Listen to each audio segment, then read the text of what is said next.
Our first consideration in boofing is speed. If our camera person were more on the ball, you'd see that Greg is taking 3 or 5 or maybe even more powerful strokes to get up speed for the boof. He's also creating speed with the two most important strokes in paddling. The stroke directly above the boof, and then the stroke below, which pulls him out of the hole after the boof, or out of the eddy after the boof, or out of the bottom of whatever's at your particular boof. Note that his first stroke is at the very lip of the boof, and his second stroke comes as soon as he hits the bottom. As he takes his first stroke, he lifts his knees upwards, which propels the boat upwards and off the lip.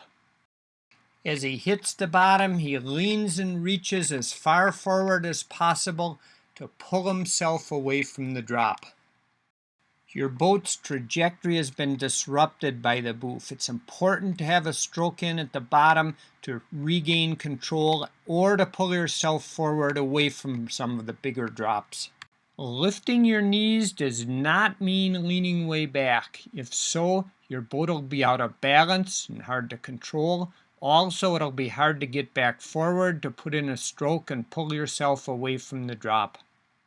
Don't pull yourself forward too soon or overdo the leaning forward, or you'll bury the bow, which can slow you and keep you in the drop longer, or it could throw you out of control.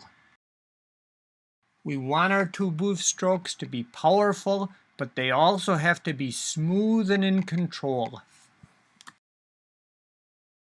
If you try too hard, you may accidentally boof yourself out of control and land on edge. Or if you try too hard, you might accidentally put in a sweep stroke rather than a forward stroke. Location is obviously also important in boofing. You want to make sure you hit the right part of the boof where there's enough water to carry you over the lip.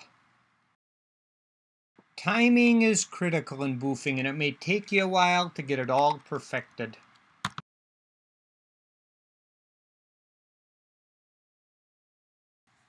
What two airs does Greg make on this spoof?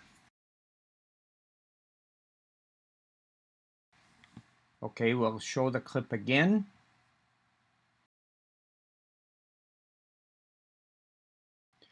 And the answer is he does not lift his knees to keep the bow of the boat up. And then when he hits bottom, he doesn't take a stroke to pull himself away from the drop. What air does Greg make that lands him sideways at the bottom of the drop?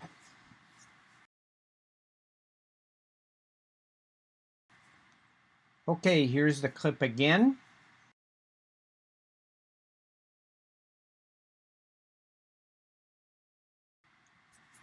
And the answer is, instead of taking a forward stroke to propel himself over the drop, he somehow puts his paddle down and slows himself and twists himself so he goes off sideways.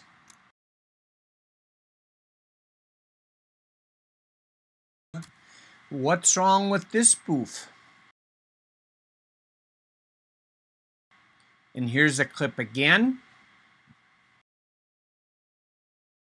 And the answer is, somehow in Greg's attempt to hurdle himself over the ledge, he ends up on edge.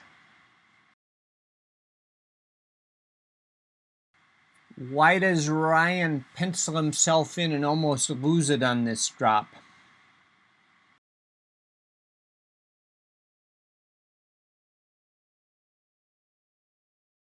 And here's the scene again.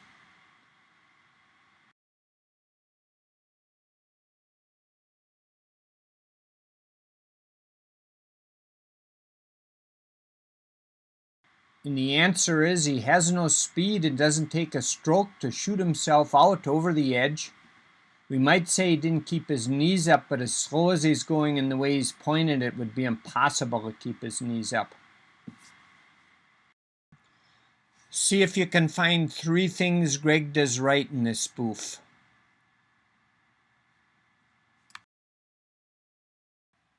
Okay, here's the clip again.